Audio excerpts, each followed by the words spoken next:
You ask her if she wants to be filmed. Okay. Because normally we don't in contest. When my stepson turned 16, he went missing.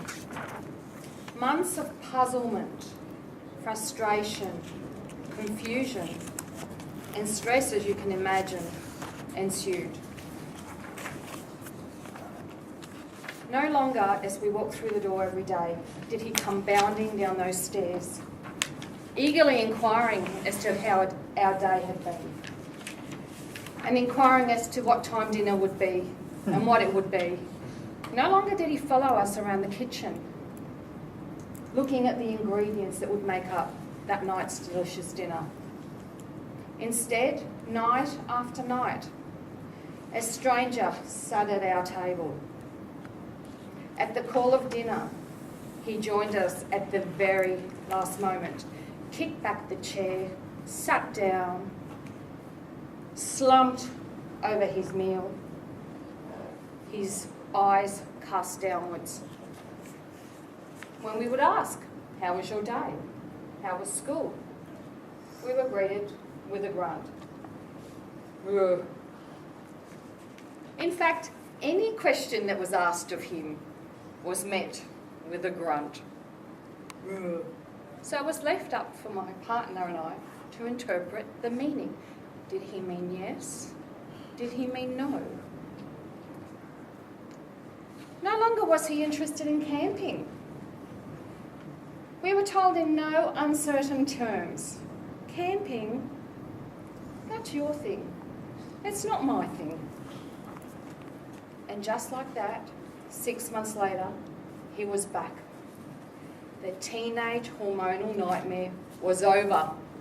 Our golden-haired child, blue eyes, entertaining, delightful, was amongst us once more. But confusion and mystery surrounding teenagers continued. Why is it that it's acceptable or even comfortable to wear your trousers around your ankles so that either your undies show or your butt crack? Which mirror, I ask, tells him that that looks good? And what makes him think that dousing yourself in body spray is an acceptable substitute for a shower? And how is it that he can learn how to drive, but he can't remember to wipe up the kitchen bench after himself, to rinse out and wring out the dishcloth, which I repeatedly asked? He knows how much this frustrates me. And he's doing hospitality for his HSC. It's a mystery. How is it that he can help his father build a complex decking around our pool and even provide constructive suggestions, but he can't bring in the bins, the empty bins which he has to walk right past?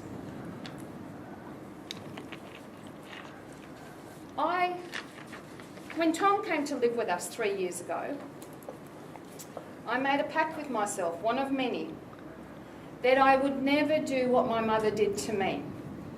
When she would ask something of me and I would say, "Why?" And the usual response was, "Because I said so." I swore I would never do that to Tom. Well, that was quickly forgotten, because I realised, just like my mother must have done so before me, that until your child turns 40 at least and has children of their own, they are just never going to understand. So you might as well save yourself your breath, and until they turn 40, you say, "Because I said so." How is it that he can clean his car inside and out practically every weekend, but when it comes to his teenage cave, as he comes home every afternoon, he sheds his school uniform, which has to be worn again the very next day, which his father has lovingly ironed, and it lands on the floor in a crumpled mess. And it joins the other trail of clothes that could have been hung up. And it also joins the wet bath towel, which that morning could have been hung up on a railing. And it also joins the lolly wrappers and the cans of drinks, which could have been placed in the bin that is directly next to the laundry basket. But no. So once a fortnight we ask of him, can you please pick everything up because the cleaner is coming tomorrow. And she needs to be able to locate the floor so she can vacuum it. To which he then asks every fortnight, but why do I have to do that? Isn't that why we are paying the cleaner? To which we respond, because you just have to. Thank you. Over to you, Madam Chair. For quite a while.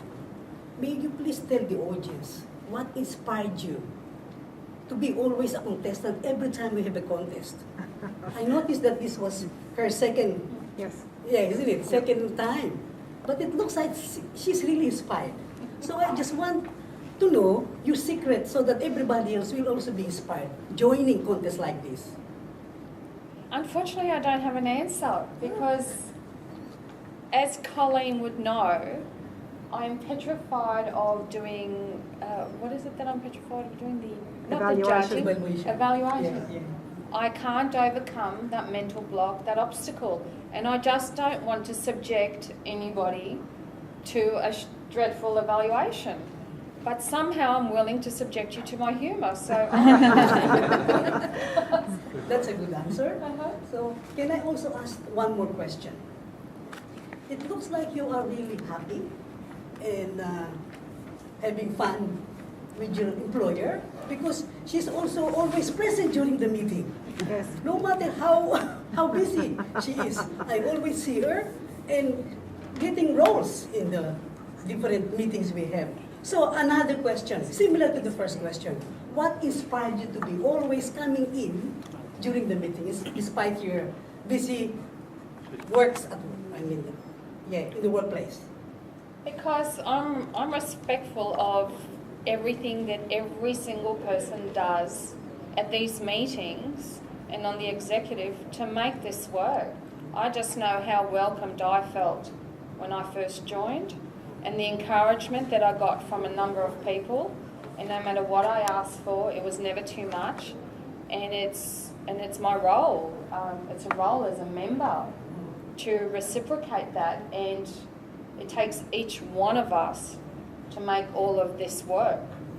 And that's why it's important that I continue to turn up and continue to put my hand up for anything other than evaluating a speech. So thank you so much. Welcome. And,